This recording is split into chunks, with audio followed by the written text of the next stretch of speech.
Mo, Ipin. ngipin. Ano nangyari sa ngipin mo?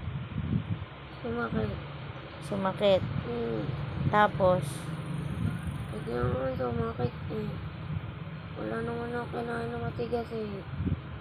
anong gagawin natin sa ngipin mo? Painumin ka na lang ng gamot? Ha? Papalitan na lang. Papalitan ng ngipin. Baka masakit ha. Ang alin? Pagpapalit nun. Aba, hindi ko alam sa doktor kung masakit ang pagpapalit ng ngipin. Tapos, pagkapalit ng ngipin, saan kukuha ng ngipin? Doktor. Sa doktor. Di ba madaming ngipin doon? Saan? Doktor. Saan galing ang ngipin? Yung mga... Hindi ko tinanong kung saan. Saan ba galing ngipin ko? Si Lola Papi. Okay, lalapapin. Dapat sabi mo. Ha? Bumili ka. Bumili nga akong ngipin. Pabili mo din ako. Bibili ka rin ngipin?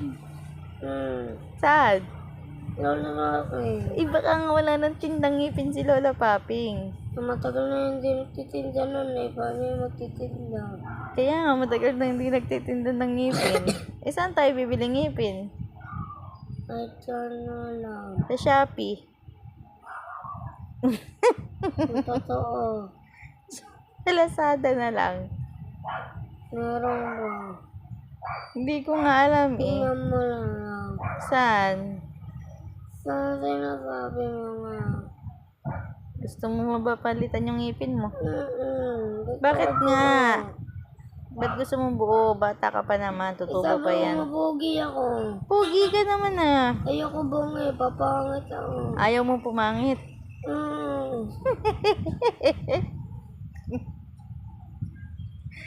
Sabi mo, nabubungi na ako eh. Kawawa na ako eh. Kawawa ka na nga. Nabubungi ka na. Kain ka kasi ng kain ng candy. Chocolate. Mama, dito ko na nga laki nakagat sa matibay kong ipin eh. Bakit? Hindi ba matibay yung unahan mo? Oo, nasa baba, hindi matibay. Tapos, Sa taas naman yung matibay, tapos hindi na sa taas, yung pinakauna. anong gagawin natin ngayon? Apalto na eh. Ngayon na talaga. Gabi na ngayon. Tulad doon na bukas. Ha? Delivery mo na ako. Ha? Delivery mo na nga.